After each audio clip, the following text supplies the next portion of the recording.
साथियों, SC ST OBC समाज को अब भारत में न्याय मिलेगा कि नहीं मिलेगा, ये शंका जताई जा रही है। और अब जम्मू कश्मीर के लोगों को भी जातिवाद का सामना करना पड़ रहा है। हम जो मर्जी कहें, दावे जितने मर्जी किए जाए कि जम्मू कश्मीर के अंदर जातिवाद नहीं है, लेकिन जो वीडियोज आ रहे हैं, जो शिकायतें आ रही हैं, उनको देखते हुए ये समझ आ रहा है कि अब SC ST OBC समाज जाति के आधार पर प्रताड़ित किया जा रहा है। मोहन भागवत जो मर्जी कहें, मोहन भागवत ने अब मान लिया है कि हम लोगों ने बहुजन समाज के साथ 2000 साल तक अत्याचार किया है। उन्होंने ये चीज मानी, लेकिन मानने के बावजूद भी ये घटनाओं का बढ़ना किसी षड्यंत्र की ओर संकेत दे रहा है। अब भारत के अंदर और जम्मू कश्मीर के अंदर बढ़ रहे इन मुद्दों पर चर्चा करना जरूरी था। पिछले काफी दिन से हम इन मुद्दों पर बात नहीं कर पाए थे। आज फिर से आप सबके साथ रूबरू हो रहे हैं और उस मुद्दे पर चर्चा करने जा रहे हैं, क्योंकि मुद्दा गंभीर है। इन मसलों पर चर्चा करना जरूरी था और इन मसलों पर चर्चा करने के लिए आज हमारे साथ जुड़े हैं अशोक कुमार बसोत्रा, एडवोकेट अशोक कुमार बसोत्रा जी। स्वागत है हमारे प्रोग्राम में।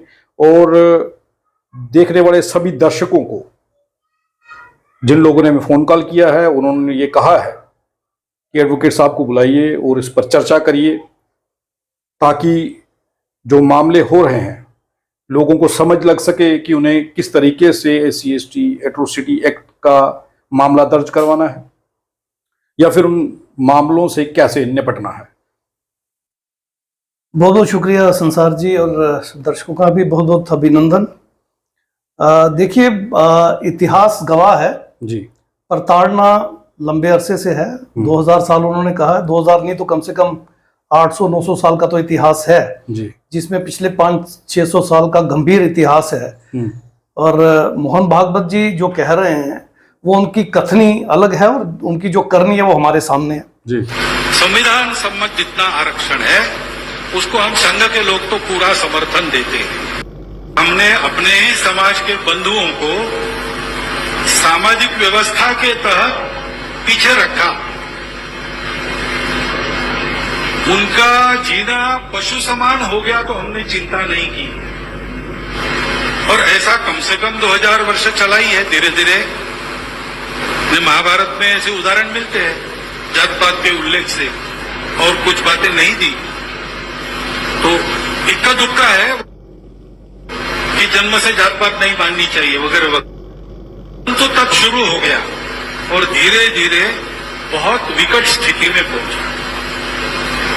उनको अपने बराबरी में लाने तक उनको कुछ विशेष उपाय करने पड़ेंगे। घर में अगर हम सब लोग हैं, दूध कम आता है, सबको दूध नहीं मिलता, लेकिन जो बीमार है उसको मिलता है, तो ऐसा हम कहते नहीं कि उसको क्यों दे रहे हैं। परिवार में सब समान है, लेकिन जो बीमार है उसकी विशेष चिंता करनी पड़ती है। ऐसा वो आरक्षण लागू किया है। इसलिए जब तक वो भेदभाव है तब तक उसको चालू रहना चाहिए। संविधान सम्मत जितना आरक्षण है उसको हम संघ के लोग तो पूरा समर्थन देते हैं। आरक्षण को पूरे देश से समाप्त कर दिया गया है, रिजर्वेशन प्रमोशन खत्म कर दी गई है, OBC की जनगणना और आरक्षण बिल्कुल बर्बाद कर दिया गया है जी। तो RSS और इसका पॉलिटिकल आउटफिट भाजपा और इसके हिंदुत्ववादी संगठन बेसिकली वो बात तो एंटी मुस्लिम या एंटी सिख या एंटी क्रिश्चियन करते हैं, मगर उनका सही टारगेट SC ST OBC ही है। और वैसे भी 98% मुस्लिम, सिख और क्रिश्चियन जो है वो SC ST OBC से ही कन्वर्टेड हैं और वो भी निशाने पर रहते हैं। तो ये एट्रोसिटीज रुकेंगी नहीं, मुझे ऐसा लगता है। और ये इनका मोटिव यही रहता है कि किस तरह से ब्राह्मणी अस्तित्व बचाए रखा जा सके और इनका वर्चस्व बनाए रखा जा सके, और इसके लिए जितनी एट्रोसिटी करनी हो वो की जाए। और अब ये चरम सीमा तक पहुंच चुकी है, ऐसा हम देख रहे हैं जी। मैं आपसे ये जानना चाहता हूं कि जम्मू के अंदर जब हम हैं तो जम्मू की बात होना जरूरी है, और खास करके जम्मू के अंदर, कश्मीर के अंदर जो हालात हैं वो अलग हैं, लेकिन जम्मू में अब एट्रोसिटीज के मामले जिस प्रकार सामने आ रहे हैं, एक मामला और एक वीडियो हमारे सामने आया सवाल ये है कि दो ब्राह्मण परिवारों की आपस में लड़ाई हुई। उन दो ब्राह्मण परिवारों की लड़ाई के बीच में जो गालियां निकाली गई वो दलित समाज और बहुजन समाज की जातियों को चूड़ा चमार ऐसे नाम लेकर के गालियां निकाली गई, जबकि लड़ाई उन दोनों की थी। तो ये क्या कारण है कि भाई लड़ाई इन लोगों की होती है और बहुजन समाज की जातियों का नाम लेकर के गालियां निकाली?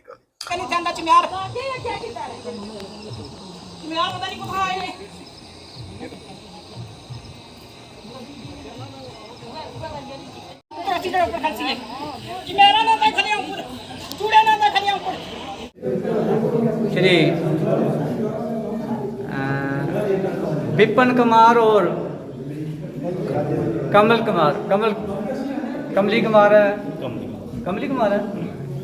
कुमार की माता जी ने रविदासिया समाज के खिलाफ कुछ गलत लफ्जों का इस्तेमाल किया, जिसके बारे में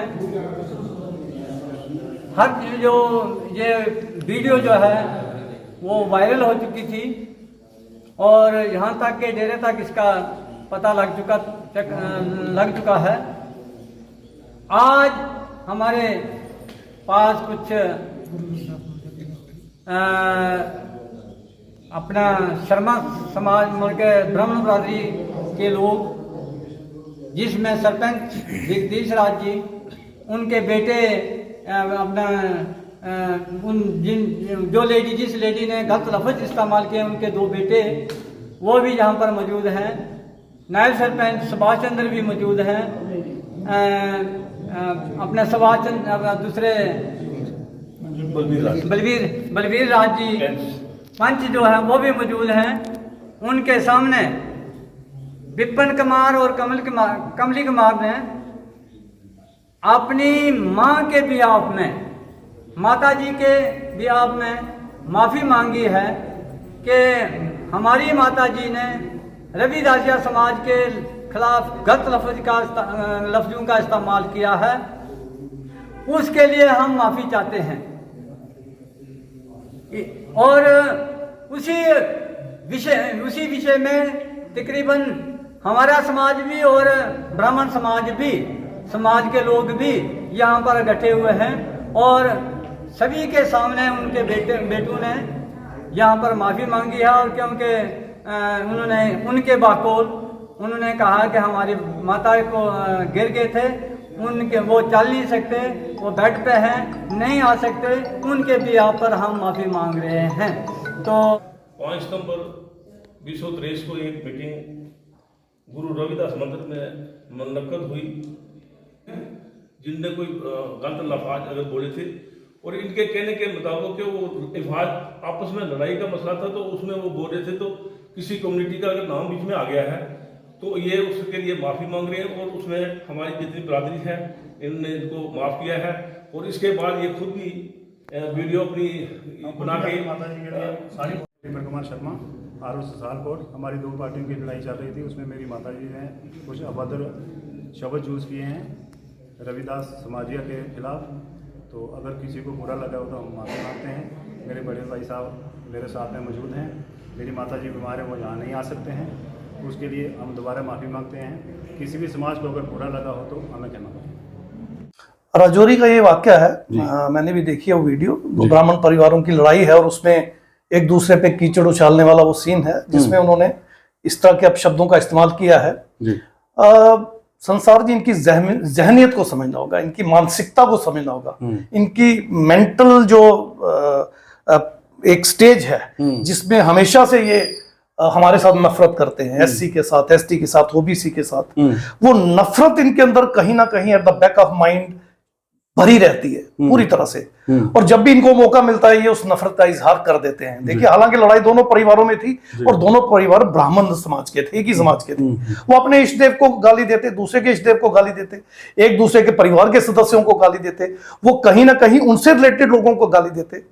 लेकिन उन्होंने ऐसा नहीं किया क्योंकि उनकी जहनियत में नफरत एक दूसरे के प्रति चाहे थोड़ी सी हो लेकिन एससी एसटी ओबीसी समाज के प्रति भरपूर रहती है। तो उस नफरत का प्रदर्शन आवेश में और गुस्से में उनसे हुआ, और ये जो शब्द आपने इस्तेमाल किए चूड़ा चमार वगैरह, उन्होंने इन शब्दों का इस्तेमाल करके हमारे समाज को गाली दी। बहुजन समाज को गाली देकर उन्होंने एक बार फिर यह साबित किया कि लड़ाई चाहे हमारी ही क्यों ना हो, मगर प्रताड़ना हमेशा आप ही की होगी। जैसे आप देखिए फूलन देवी के साथ क्या हुआ, 22 क्षत्रिय राजपूत लोगों ने बलात्कार किया उसका।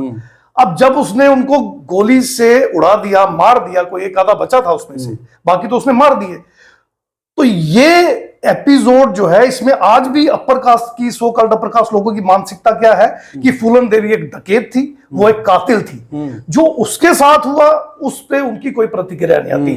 तो जो प्रताड़ना फूलन देवी ओबीसी समाज से थी, आपको पता ही है, हमारे यहाँ जीवर बिरादरी उसको बोलते हैं, तो वहां पर निषाद बोलते हैं, केवट बोलते हैं, उस बिरादरी से थी। तो वो घृणा जो इन तथाकथित ऊंची जाति वालों के अंदर थी, उस घृणा के नतीजे में उसका बलात्कार हुआ।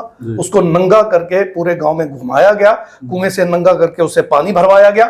इतनी घिनौनी और घटिया हरकत पे तथाकथित ऊंची जाति वालों को कोई रिएक्शन नहीं आता, उनके अंदर कोई भावना नहीं बढ़ती, कोई उनके इमोशंस काम नहीं करते। मगर जो उसने गोली से बदला लेके 22 लोगों को उड़ा दिया, उस पर वो उसको कहते हैं कि ये एक डकैत थी, ये एक कातिल थी, और ये एक गलत काम इस महिला ने किया। तो इसी तरह की मानसिकता का प्रदर्शन राजौरी में उन दो ब्राह्मण परिवारों ने दिया है। हालांकि उनका अपना मसला था, वो एक दूसरे को गालियां देते, एक दूसरे के परिवार के सदस्यों को, अपने इष्ट देवों को, अपने देवी देवताओं को भी गाली देते, हमें क्या लेना था। मगर उन्होंने हमारे समाज के एक तबके के लोगों को जो गाली देके उन्होंने प्रदर्शन किया है, ये घृणा उनकी असली मानसिकता को, सो कॉल्ड अपर कास्ट लोगों के जहनियत को दर्शाती है, मेरा ऐसा मानना है। एक चीज ये है कि अब सरकारी दायरे में जो हमारे लोग हैं, SC ST OBC समाज के जो लोग हैं, उन लोगों को प्रताड़ित करना शुरू कर दिया गया है। हालांकि काफी समय से ये प्रक्रिया चल रही थी, लेकिन अब खुलेआम चलने लगी है। उदाहरण के तौर पर दिल्ली से मामला हमारे सामने है, इंटरनेशनल मुद्दा हो चुका है। डॉक्टर रितु जो हैं, उन्हें एक षड्यंत्र के तहत बदनाम किया गया, झूठी शिकायतें बनाई गई और उन्हें टर्मिनेट कर दिया गया।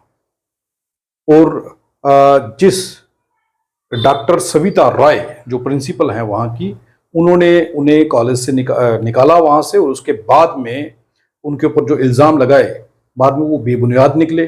जिन स्टूडेंट्स की शिकायतें बताई थी, वो शिकायतें बेबुनियाद निकली, वो स्टूडेंट ही नहीं निकले। और अब जो हैं सविता रॉय हैं, इनके ऊपर चार्जेस लग चुके हैं, SC ST एट्रोसिटी का मामला दर्ज हो चुका है, लेकिन अभी तक पुलिस प्रशासन उन्हें गिरफ्तार नहीं कर रहा। देखिए, कहीं ना कहीं हमारे लोगों में एक गलत फहमी रहती है कि बाबा साहब का संविधान काम कर रहा है, न्याय प्रक्रिया काम कर रही है, रूल ऑफ लॉ एस्टेब्लिश हुआ है। RSS और भाजपा जब से सत्ता में आए हैं, हमें यह समझना होगा कि मनुस्मृति देश को चला रही है। बाबा साहब के कॉन्स्टिट्यूशन की या रूल ऑफ लॉ की या IPC की या CRPC की कोई वैल्यू नहीं रही गई। इस प्रकरण में वो पूरी तरह से साबित होता है। डॉक्टर रितु सिंह मुखर होके मूल निवासी बहुजनों की, बहुजन समाज की आवाज को एक अरसे से उठा रही हैं और लोगों को जागृत करने का वैसे ही काम कर रही है जैसे हम जैसे कई एक्टिविस्ट कर रहे हैं। और डॉक्टर रितु सिंह की वाणी का प्रभाव पूरे समाज पे बहुत गहराई से पड़ रहा है। इससे बौखलाए हुए मनुवादी और खास करके ब्राह्मणवादी और ब्राह्मण समाज जो है वो बहुत परेशान है एक लंबे अरसे से कि कैसे इस लेडी को, डॉक्टर रितु सिंह को इलिमिनेट किया जाए उसकी जॉब से, और कैसे इसको दरबदर किया जाए, इसको कैसे सजा दी जाए अपने समाज के प्रति इतनी वफादारी दिखाने की। तो वो ऑप्शन उनको मिला नहीं। काफी लंबे अरसे से उनका फोकस था कि इनके खिलाफ कुछ मटेरियल मिल जाए, कुछ ऐसी चीजें मिल जाएं इंक्रिमिनेटिंग, जिनके बुनियाद पे इनको नौकरी से निकाला जाए, मगर वो नहीं मिला। अल्टीमेटली प्रिंसिपल जो सविता आप बता रहे हैं, सविता रॉय, उन्होंने मैनिपुलेट करके झूठी कंप्लेंट्स ड्राफ्ट करके उनकी बुनियाद पे उनको निकाल दिया। जब ये मामला उठा, डॉक्टर रितु सिंह तो शेरनी का दूध पी के दहाड़ेंगी। बाबा साहब ने कहा था एजुकेशन शेरनी का दूध है, और उन्होंने वो पिया था। अब वो दहाड़ी और पूरी ताकत से दहाड़ी, तो पता चला वो सारी कंप्लेंट्स के परखच्चे उड़ गए। वो कहीं स्टूडेंट एग्जिस्ट ही नहीं करते थे जिनकी बुनियाद पे वो कंप्लेंट्स ली गई थी। तो अल्टीमेटली प्रिंसिपल के खिलाफ एक एफआईआर जो है दिल्ली पुलिस ने रजिस्टर कर ली है, जिसमें 467, 468, 471 जैसे लाइफ इम्प्रिजनमेंट जैसे सेक्शंस हैं फोर्जरी की, और उसके बाद प्रिवेंशन ऑफ एट्रोसिटीज एक्ट की भी विभिन्न धाराएं लग चुकी हैं, और एक्ट तो क्लियर है, उसमें इमीडिएट अरेस्ट होना चाहिए था, अब तक अरेस्ट नहीं किया गया, पुलिस प्रशासन कोई कार्रवाई नहीं कर रहा। और इसको अगर आपको समझना है तो इसकी थोड़ी बैकग्राउंड में और जाइए। हमारी पहलवान महिलाओं ने कितने खतरनाक इल्जामात लगाए थे बृजभूषण शरण सिंह पर, और अब देखिए उन बृजभूषण शरण सिंह और उनके जो गैंगस्टर हैं उनको पूरा समय दिया गया कि जो लड़कियां इतने सच्चे और सही और जिन्होंने इल्जाम लगा रहे हैं उनको क्रश किया जाए, और पूरा मौका उनको दिया गया, और अल्टीमेटली वो चीज अब हमें देखने मिल भी रही है। अब वही लड़कियां कुछ नहीं कर पा रही हैं, और पूरा एक षड्यंत्र रचकर उन्होंने बृजभूषण शरण सिंह को बचाया। हालांकि इसकी कीमत हमें इस हद तक देनी पड़ रही है कि अब रेसलिंग फेडरेशन को इंडिया का नाम नहीं मिल रहा है, हमारा झंडा वहां नहीं लहराएगा, चाहे हम कितना भी गोल्ड क्यों ना ले लें। तो यही प्रकरण आगे चल के एक नहीं अनेकों हैं। आप हाथरस की हमारी बच्ची का मामला ले लीजिए, वो राजपूत बच्चे जिन्होंने वो बलात्कार किया था वो बरी हो गए, जबकि डाइंग डिक्लेरेशन है उस बच्ची की, हाथरस वाली बच्ची की। 8 दिन तक तो एफआईआर नहीं लगी थी, डेड बॉडी आधी रात को जला दी गई।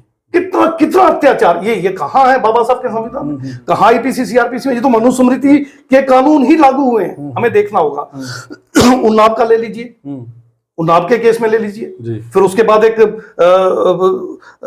किसानों का मसला हुआ जिस पर गाड़ी से रोन दिया गया टैनी मिश्रा ने। तो ये सारे प्रकरण देख के जब हम रितु सिंह पे बात करेंगे, डॉक्टर रितु सिंह का ये प्रकरण देखेंगे, तो मनुस्मृति पिछले कई सालों से, वैसे तो कांग्रेस ने भी इसका भरपूर इस्तेमाल किया, लेकिन अब पिछले 9 सालों से तो भाजपा इसका पूरा इस्तेमाल कर रही है। तो मेरा ये मानना है कि अगर आईपीसी, अगर प्रिवेंशन ऑफ एट्रोसिटीज एक्ट, अगर सीआरपीसी, अगर रूल ऑफ लॉ, अगर भारत का संविधान काम करे तो ये प्रिंसिपल इमीडिएटली अरेस्ट होनी चाहिए।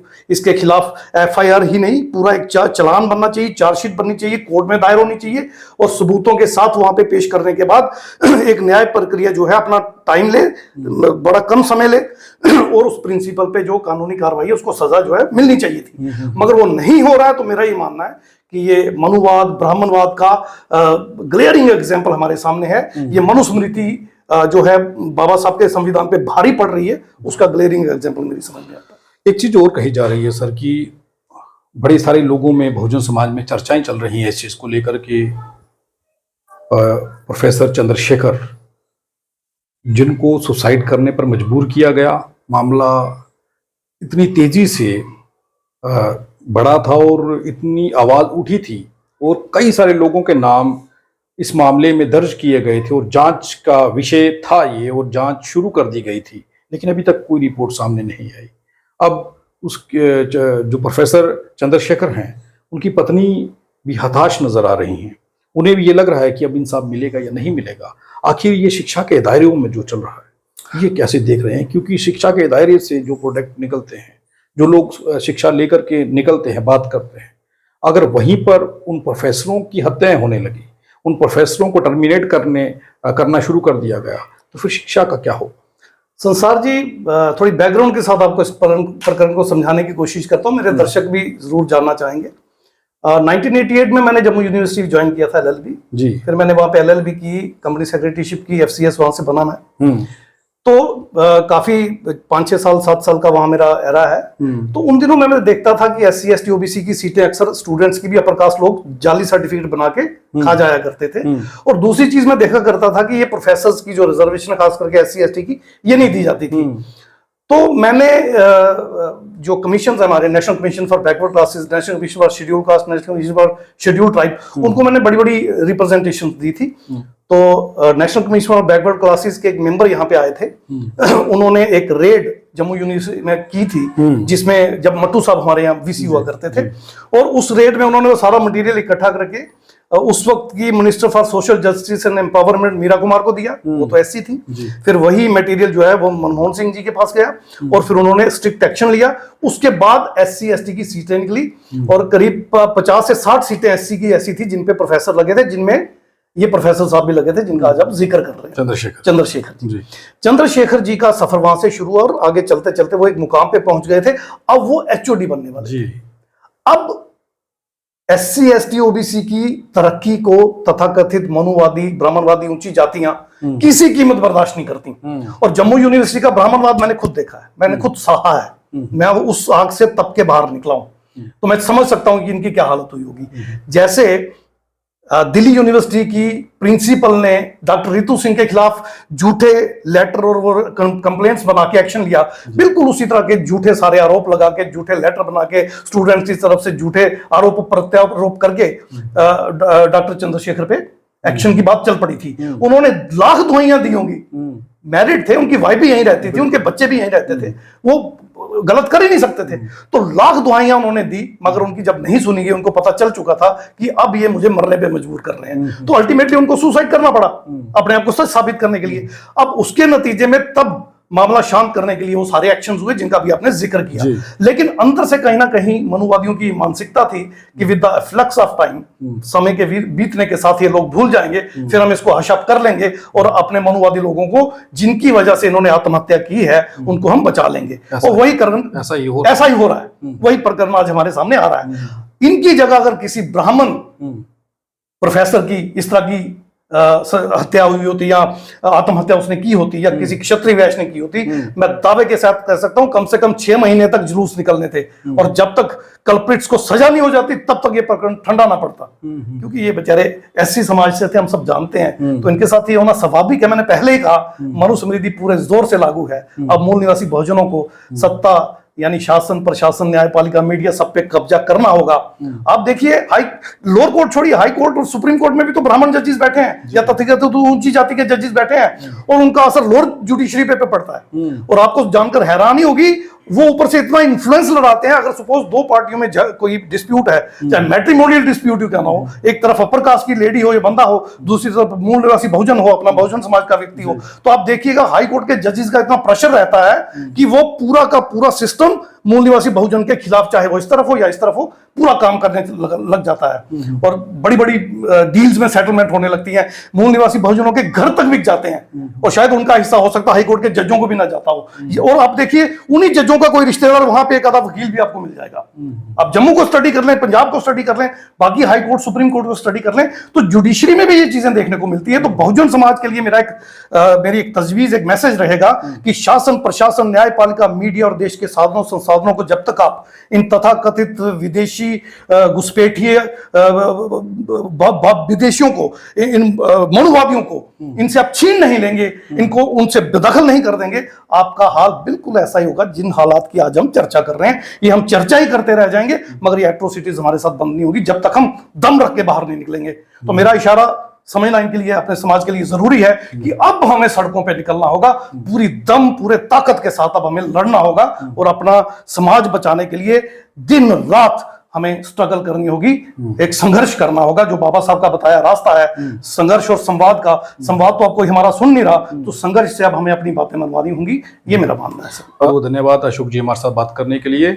अब आप समझ लीजिए कि SC ST OBC के जागने के बाद भारत के हालात क्या बन रहे हैं। चाहे मोहन भागवत लाख दावे कर रहे हैं कि हम लोगों से गलतियां हुई हैं, हम लोगों ने SC ST OBC समाज के साथ ठीक नहीं किया 2000 साल। उन्होंने महाभारत का जिक्र भी किया कि अगर उसे पढ़ें तो पता चलता है कि हम लोगों ने ठीक नहीं किया। हम बहुजनों को, अपने भाइयों को अब साथ लेके चलेंगे। वो आपको अब ये समझना होगा कि क्या वो आपको साथ लेकर चलने के लिए तैयार हैं। जो हो रहा है इसे देखिए, और जो वो कह रहे हैं उसे देखिए, और इस सब को देखने के बाद फैसला आप करिए कि अब क्या होगा। आप खबर को ज्यादा से ज्यादा शेयर करें ताकि ये मैसेज, ये इंफॉर्मेशन हर उस आखिरी बहुजन SC ST OBC समाज के व्यक्ति तक पहुंचे जिन लोगों को ये पता होना चाहिए। आप देखते रहे RTI इंडिया न्यूज, लोकतंत्र का पहरेदार, ताकि हम पहुंचा सकें आप तक वो खबरें जो नहीं पहुंचती या फिर जो नहीं पहुंचाई जाती। धन्यवाद।